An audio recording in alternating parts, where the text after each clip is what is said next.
जय श्री कृष्णा। हर हर महादेव। श्री शिव महापुराण कथा का 26वां दिन हम सब मिलकर सुन रहे हैं। जय शिव शंकर भगवान ने की जय। अत्रि सबर की महिमा। अत्रि मुनि को तप करते करते वर्षों व्यतीत हो गए। समाधि से जागने पर उन्होंने पत्नी से कहा, मुझे बहुत जोर की प्यास लगी है, कहीं से जल का प्रबंध करो। पति की आज्ञा मिलते ही अनसुईया जी कमंडल हाथ में पकड़कर जल लेने के लिए वन में चल पड़ी। वे इधर उधर जल खोजने लगी। ये देखकर गंगा जी उनके पास आकर बोली, हे देवी, मैं आपकी पति भक्ति से अति प्रसन्न हूँ। मैं आपके दर्शनों के लिए आई हूँ। मैं तुम्हारा हित करना चाहती हूँ। तुम मुझसे वरदान मांग सकती हो। ये सुनकर अनसुईया जी ने दोनों हाथ जोड़कर गंगा जी से बोली, हे देवी, यदि आप वास्तव में मुझसे प्रसन्न हैं तो सर्वप्रथम मेरे इस कमंडल को जल से परिपूर्ण कर दो। ये सुनकर गंगा जी अनसुईया से बोली, हे कल्याणी, आप पृथ्वी में एक गड्ढा खोदिए। अनसुईया जी ने पृथ्वी में एक गड्ढा खोदा। गंगा उसमें प्रवेश कर गई। उस गड्ढे से गंगा जी की धारा बहने लगी। अनसुईया जी ने विस्मित होकर अपना कमंडल गंगा जल से भर लिया। फिर गंगा से बोली, जब तक मेरे पतिदेव अत्रि मुनि आपके दर्शन न कर ले तब तक आप कृपया इसी स्थान पर विराजमान रहे। अनसुईया ने अपने पति अत्रि मुनि को गंगा जल पिलाया। गंगा जल पीकर अत्रि मुनि बड़े प्रसन्न हुए। इसके बाद वे अनसुईया से कहने लगे, गंगा जी के दर्शन हेतु वहां पर आए हैं। वहां गंगा जी अपने तरंगों से लहराती हुई दिव्य दर्शन दे रही थी। महर्षि अत्रि ने धन्य धन्य कहकर उनकी स्तुति की। महर्षि और अनसुईया ने गंगा जल में स्नान किया। उसी समय गंगा जी की इच्छा पूर्ण हुई। दोनों से जाने की आज्ञा मांगी। ये सुनकर अनसुईया जी ने हाथ जोड़कर नम्रतापूर्वक कहा, हे देवी, यदि आप वास्तव में मुझसे प्रसन्न हैं तो मेरी अभिलाषा पूर्ण करें। आप इसी तपोवन में विराजे। आप यहीं स्थिर होकर यहीं से आपका प्रवाह चले। ऋषि अत्रि जी ने प्रार्थना की, हे देवी, हमारे तप में सहायक बनकर यहीं विराजमान रहे। उनकी प्रार्थना सुनकर गंगा जी ने अनसुईया से कहा, यदि आप मुझे यहीं पर रखना चाहती है तो मेरी एक इच्छा पूर्ण करनी पड़ेगी। आपने अपने पति देव के लिए जो शिव अर्चन किया है उसमें से 1 वर्ष का फल मेरे लिए अर्पण करे। अनसुईया ने गंगा जी की इच्छा पूर्ण कर दी। गंगा जी वहीं पर विराजमान हो गई। तभी भगवान शिव वहां पर प्रकट हुए। पति पत्नी दोनों ने विधि पूर्वक नम्रता से उनकी पूजा की, अर्चना और स्तुति करते बोले, हे प्रभु, आप यदि प्रसन्न है तो जगदम्बा पार्वती सहित यहीं पर निवास करने की कृपा करे। इस तपोवन में जो अकालग्रस्त है वहां के द्वारा अनादि की उत्पत्ति होने लगी। चराचर समस्त जीव सुखी हो। शिव जी ने प्रश्न होकर तथास्तु कहकर अत्रीश्वर के नाम से संसार की प्रसिद्ध हुई। गंगा जी भी वहां पर मंदाकिनी नाम से रहकर प्रसिद्ध हुई। उसी कुंड में गंगा की धारा प्रवाहित होने लगी। अत्रि मुनि का आश्रम सदैव के लिए हरा भरा हो गया। सभी ऋषि लौट आए और वहीं पर रहने लगे। नंदीश्वर की महिमा। कालांतर पर्वत पर नीलकंठेश्वर नामक शिवलिंग है जो भक्तों के लिए कल्याणकारी है। वहां पर एक सुंदर कुंड है। उसमें सभी पाप भस्म हो जाते हैं। मुक्ति तो उसमें स्नान करने वाले के अधीन हो जाती है। रेवा नदी के किनारे सदा शिव के असंख्य शिवलिंग स्थापित है। उनमें से मुख्य लिंग शिवों की क्योंकि महिमा का वर्णन करता हूँ। यहाँ एक आतेश्वर नाम से ज्योतिर्लिंग है। ये संपूर्ण पापों का नाश करने वाला है। यहाँ पर परमेश्वर सिद्धेश्वर नाम के 2 शिवलिंग विद्यमान हैं। पवित्र रेवा नदी के तट पर तीक्षोश्वर, रामेश्वर, पुंडरीकेश्वर, मंडेश्वर नामक 4 शिवलिंग भी है। इसी तरह नर्मदा नदी के तट पर धुंधेश्वर, लल्लेश्वर, कुंभेश्वर, सोमेश्वर, नीलकंठेश्वर, मंगलेश्वर आदि शिवलिंग है। वह नंदीकेश्वर महादेव तो अनगिनत हत्याओं के पाप को नाश कर भक्ति से सभी कामनाओं को पूरी करते हैं। वहां पर महावीर जी द्वारा स्थापित कपीश्वर लिंग भी स्थापित है। ये लिंग भी अनंत फल के दाता है। ऋषियों ने सूजी से कहा, हमें नंदी केश्वर शिवलिंग की महिमा का विस्तार से समझाइए। सूजी बोले, रेवा नदी के तट पर 4 वर्णों के द्वारा सेवित एक कर्णिका नगरी है।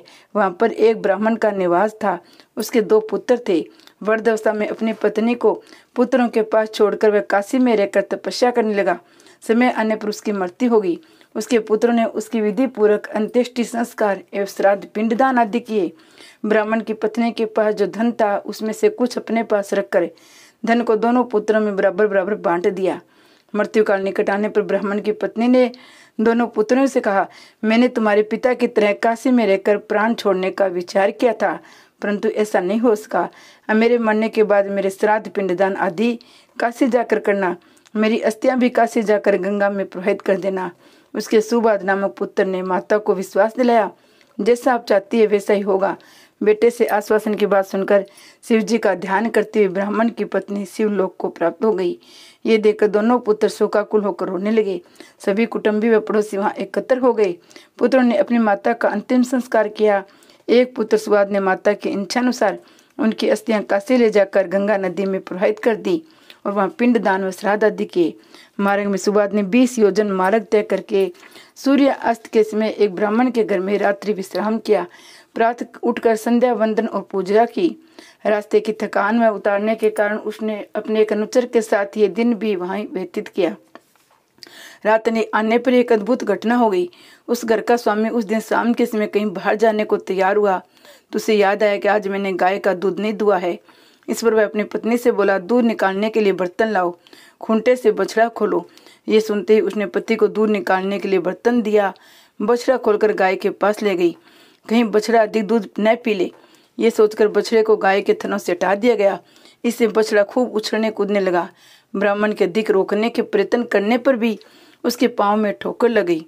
इस पर ब्राह्मण ने बछड़े को मार पीट कर दूध निकाला, अपने कार्य के लिए चल पड़ा। गाय बछड़े के लिए बहुत दुखी थी, परम भारी थी। ये देखकर बछड़े ने माता को धैर्य बंधाते हुए कहा, तुम रो मत, धैर्य रखो, ये सब कर्मों का फल है। जो जैसा करता है वैसा फल पाता है। मुझ निरपराध को मारने का फल इसे अवश्य मिलेगा। बछड़े की बात सुनकर गाय शोकाकुल होकर बोली, मैं बड़ी हतभागिनी हूँ। मुझे तभी शांति मिलेगी जब मैं इस ब्राह्मण से बदला ले लूंगी। मेरी तरह यह भी दुख भोगेगा। बछड़ा कहने लगा, अपने पूरे जन्म के पापों का फल भोग रहे हैं, जो पशु बनकर यहाँ तरह तरह के फल भोग रहे हैं। अब यदि इस जन्म में इस ब्राह्मण को मारोगी तो पाप लगेगा। ये ब्रह्म हत्या तो महापापों में आती है। इसलिए माताजी, आप धैर्य धारण करो और शुभ कर्म करो, पाप कर्म में प्रवृत्त न हो। बछड़े की बात सुनकर गाय बोली, है पुत्र, तुम मुझे ज्ञान की बातें समझा रहे हो, तुम्हारा कथन सत्य है, परंतु गाय को सताने का भी ब्राह्मण को दंड मिलना चाहिए। मैं प्रातःकाल होते इसका नाश कर दूंगी। ब्रह्म हत्या के पाप को भी दूर करने का मैं उपाय जानती हूँ। मैं वहां जाकर ब्रह्म हत्या का भी निवारण कर लूंगी। ये सुनकर बछड़ा शांत हो गया। इधर ब्राह्मण जो अपनी माता की अस्थियां काशी ले जाने वाला था, वह गाय और बछड़े का संवाद सुन रहा था। उसने सोचा, मैं प्रातःकाल देखूंगा गाय किस प्रकार ब्राह्मण से बदला लेती है, किस प्रकार स्वर्ग या नरक लोक में जाकर ब्रह्म हत्या के पाप को दूर करेगी। प्रातःकाल घर के स्वामी ने अपने पुत्र से कहा, मुझे एक आवश्यक कार्य से बाहर जाना है, तुम गाय को दूध निकाल लेना। इस प्रकार बोलकर ब्राह्मण घर से बाहर चला गया। ब्राह्मण पुत्र ने खूंटे से बछड़ा खोल दिया, गाय को दूधने की तैयारी करने लगा। लड़के की माता भी वहां पहुंच गई। रात्रि की तरह ब्राह्मण पुत्र ने बछड़े की पिटाई की। ये देखकर गाय को गुस्सा आ गया। उसने अपने दोनों सिंगों को ब्राह्मण के बेटे की बगल में मार दिया। इससे बेहोश होकर पृथ्वी पर गिर पड़ा। ये देखकर उसकी माता ने शोर मचा दिया। आस पड़ोस के व्यक्ति एकत्र हो गए। उसका पिता भी शोर सुनकर भाग कर आ गया। वह पुत्र को बेहोश होकर रोने लगा। थोड़े समय बाद बच्चे के प्राण निकल गए। चारों ओर हाहाकार मच गया। गाय को ब्राह्मण ने डंडे से पीटकर घर से निकाल दिया। गाय का बछड़ा भी उसके पीछे पीछे चल पड़ा। ब्रह्म हत्या के कारण गाय का रंग सफेद से काला हो गया। ये देखकर सब लोग विस्मय करने लगे। ये सब देखकर सुबाद नाम का पंथिक भी आश्चर्यचकित होकर उनके पीछे पीछे चल दिया। धीरे धीरे गाय नर्मदा के तट पर पहुंच गई, जहाँ पर नंदी केसर विराजमान थे। गाय नर्मदा के जल में घुस गई। उसने जल में कई गोते लगाए। उसका काला रंग धुलकर फिर से सफेद रंग हो गया। सुबाद गाय के रंग बदलने की आश्चर्यचकित रह गया। वह नित्य क्रम से निबटकर काशी को चल पड़ा। गाय भी अपने पूरे स्थान को चली गई। काशी के लिए जाते समय सुबाद को रास्ते में एक सुंदरी सर्वोलंकृत सुसज्जित मिली। वह मंद मंद मुस्कुराती हुई सुबाद के पास आकर बोली, हे मान्यवर, आप अत्यंत खुश दिखाई दे रहे हैं। आप कहाँ से आ रहे हो, कहाँ जा रहे हो? सुबाद ने उसे अपना सारा हाल कह सुनाया। उसने बताया, अपनी माता की अस्थियां काशीपुरी से गंगा में प्रवाहित करने जा रहा हूँ, क्योंकि मरते समय मेरी माता की यही आज्ञा थी। कि सुनकर वृत्ति बोली, हे ब्राह्मण देवता, आप बहुत भूले हो। अब कहाँ भटकते फिरोगे? ये तीर्थ भी बहुत पवित्र है, इसलिए अस्थियों को इसी तीर्थ में प्रवाहित कर दो। यहाँ पर प्रतिवर्ष वैशाख शुक्ल सप्तमी को गंगा जी आती है। आज यहाँ पवित्र तिथि है, इसलिए देर मत करो। इतना कहकर वह स्त्री भी अंतर्ध्यान हो गई। ये सुनकर सुबाद अपने सेवक के साथ इस पवित्र नदी पर लौट आया और अस्थियों को नदी के जल में प्रवाहित कर दिया। अस्थियों को प्रवाहित करते ही एक आश्चर्यजनक घटना घटित हो गई। उसने देखा, उसकी माता दिव्य शरीर धारण करके उससे कह रही थी, तुम धन्य हो जो तुमने मुझे सदगति प्रदान करने की सहायता प्रदान की। तुम हमेशा सुखी रहोगे, तुम्हें किसी चीज की भी कमी नहीं रहेगी, तुम दीर्घ आयु वाले होंगे, तुम्हारा वंश वर्धित हो प्राप्त करेगा। इस प्रकार उसकी माता सुहार्द को आशीर्वाद देते हुए शिव जी के धाम को विमान पर आरूढ़ होकर चली गई। सुबाद भी अपने घर को प्रस्थान कर गया। सूत जी से ऋषियों ने कहा, आप हमें ये चरित्र बताने की कृपा करें कि गंगा जी प्रतिवर्ष वैशाख शुक्ल सप्तमी को नर्मदा नदी में किस लिए आती हैं। सूत जी ने कहा, हे ऋषियों, एक ब्राह्मण था, उसकी पत्नी का नाम ऋषि था। वह नर्मदा नदी के तट पर रहती थी। उसका पति पूरे जन्म के पापों के कारण तरुण अवस्था में मर गया था। वह बाल विधवा ने नंदिकेश्वर महादेव की बड़ी तपस्या की। वह शिव जी के ध्यान पूजन भजन में तल्लीन रहने लगा। वह पार्थिव लिंग बनाकर तपस्या में लीन रहने लगी। उन दिनों एक दुष्ट असुर उधर आ निकला। वह बहुत ही शक्तिशाली था, मायावी था। उसकी दृष्टि बाल विधवा तपस्विनी पर पड़ गई। वह उसके रूप पर मोहित हो गया, तरह तरह के प्रलोभन देने लगा। उसने कामाद होकर अपनी वासना की तृप्ति के लिए उससे कहा। तपस्वी ने उसकी ओर देखा तक नहीं। अब उस असुर ने अपनी माया द्वारा डरावने रूप दिखाने प्रारंभ कर दिए और उसे पकड़ने के लिए दौड़ा। वह डर कर शिवलिंग से चिपट गई और शिवजी से प्रार्थना करने लगी कि उसकी आर्त सुनकर भगवान शिवजी प्रकट होकर हाथ में त्रिशूल धारण किए उस दुष्ट को वहीं भस्म कर डाला। उसके पश्चात उस सौम्य रूप से दर्शन देकर वरदान मांगने को कहा। वह ब्राह्मणी हाथ जोड़कर प्रार्थना करने के बाद विनीत स्वर में बोली, प्रभु, आप भक्ति के रक्षक शरणागत वत्सल कहलाती हैं। आपके चरण कमलों में मेरा बार बार प्रणाम स्वीकार हो। मेरी हार्दिक इच्छा है आप इसी पार्थिव लिंग में सदैव विराजमान रहे। आपके चरणों में मेरी भक्ति सदा बनी रहे। शिव जी बोले, हे देवी, तुम्हारी अभिलाषा अवश्य पूरी होगी। इधर पतित पावन गंगा जी भी लहराती हुई दिव्य रूप धारण करके ब्राह्मणी के पास आकर बोली, हे कल्याणी, मैं तुमसे प्रश्न हूँ। मैं प्रतिज्ञा पूर्वक कहती हूँ, प्रतिवर्ष वैशाख शुक्ल सप्तमी को यहाँ आया करूंगी। इसका कारण यहाँ कि जहाँ भोले शंकर का निवास हो जाता है, वहाँ मेरा आगमन परम आवश्यक है। गंगा जी का ये कथन सुनकर ब्राह्मणी अति प्रसन्न हुई। भगवान भोले शंकर तभी से इस पार्थिव लिंग में विराजमान हो गए। तभी वैशाख शुक्ल सप्तमी के दिन गंगा जी वहाँ आने लगी। तभी से ये तीर्थ नंदिकेश्वर नाम से प्रसिद्ध हो गया। चांडाली की मुक्ति। चांडाली पूर्व काल में एक ब्राह्मण कन्या थी। उनका नाम सेमानी था। वह योग्य होने पर उसका वह एक श्रेष्ठ ब्राह्मण के साथ कर दिया गया। वह के पश्चात वह भोग विलास में पड़ गई। इसी कारण उसका पति रोगी बन गया। इसी कारण कुछ दिनों के पश्चात उसके पति की मृत्यु हो गई। पति की मृत्यु के पश्चात उसकी भोग लिप्सा और भी बढ़ गई। परिणाम स्वरूप वह एक वेश्या बन गई। उसके परिवार वालों को यह सहन नहीं हुआ। उसकी चोटी को पकड़कर घसीटते हुए निर्जल वन में छोड़ आई। वह वन में घूमते घूमते एक शूद्र के घर पहुंच गई। शूद्र उसको देखकर उसकी काम वासना जागृत हो गई। वह भी यही चाहती थी। दोनों पति पत्नी बनकर रहने लगे। वह शूद्र के साथ रहकर मांस, शराब आदि का प्रयोग करने लगी। इससे उसकी काम वासना भी तीव्र होती गई। उससे शूद्र से एक कन्या उत्पन्न हुई। एक दिन उसका शूद्र पति किसी काम से बाहर गया हुआ था। रात में इसकी इच्छा मांस खाने की हुई। वह शराब पीकर हाथ में तलवार लेकर किसी मेंढे को मारने के लिए बाहर निकली।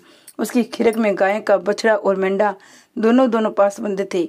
रात का समय था। शराब के नशे में धुत होने के कारण वह होश में नहीं थी। अतः गलती से उसने बछड़े को काट डाला और उसे घर ले आई। घर लाकर उसे पता चला कि उसने गलती से मेंढे की जगह बछड़े को काट दिया है।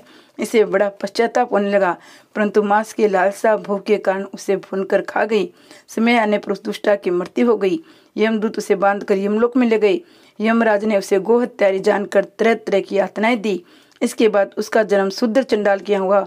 उसको भयानक कोढ़ का रोग लग गया और वह जन्म लेती हुई अंधी थी। उसके पास कोढ़ होने के कारण कोई नहीं था। एक दिन भूख प्यास से व्याकुल घूमते हुए उसने कुछ यात्रियों को देखा। वह उनके पास भिक्षा हेतु गई। यात्रीगण उसी समय भगवान शिव के दर्शन की बातें कर रहे थे। वे आपस में वार्तालाप कर रहे थे कि माघ कृष्ण चतुर्दशी को शिव जी के दर्शन अवश्य करना चाहिए।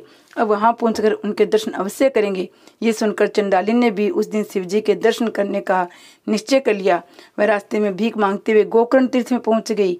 माघ कृष्ण चतुर्दशी की वह प्रतिज्ञा करने लगी। जब एक दिन शेष रह गए तो वह दुखियारी भूखी प्यासी एक वेश्या के दरवाजे पर पहुंच गई। उसी समय वेश्या के हाथ में बेल की मंजरी थी। उस वेश्या ने भिखारी की आवाज सुनकर उसकी झोली में बेल की मंजरी लाकर पटक दिया। भूखी प्यासी भिखारी चंडाली ने झोली का हाथ डालकर बेल की मंजरी को बाहर फेंक दिया। वह बेल की मंजरी पृथ्वी पर न गिरकर शिव जी के लिंग पर जाकर चढ़ी। उस बेल मंजरी को शिव जी के छू जाने पर चंडाली के समस्त पाप नष्ट हो गए। इस दिन माँ कृष्ण चतुर्दशी थी। उस दिन उसे भीख में कुछ भी नहीं मिला। उसका निराहार चतुर्दशी का व्रत हो गया। भूख के कारण वह रात भर जागती रही। इससे उसका रात्रि जागरण हो गया। शिव जी की इच्छानुसार उसी दिन से उसकी मृत्यु हो गई। शिव जी की कृपा से विमान में शिवलोक को चली गई। जय शिव शंकर भगवान की जय। भोले भंडारी की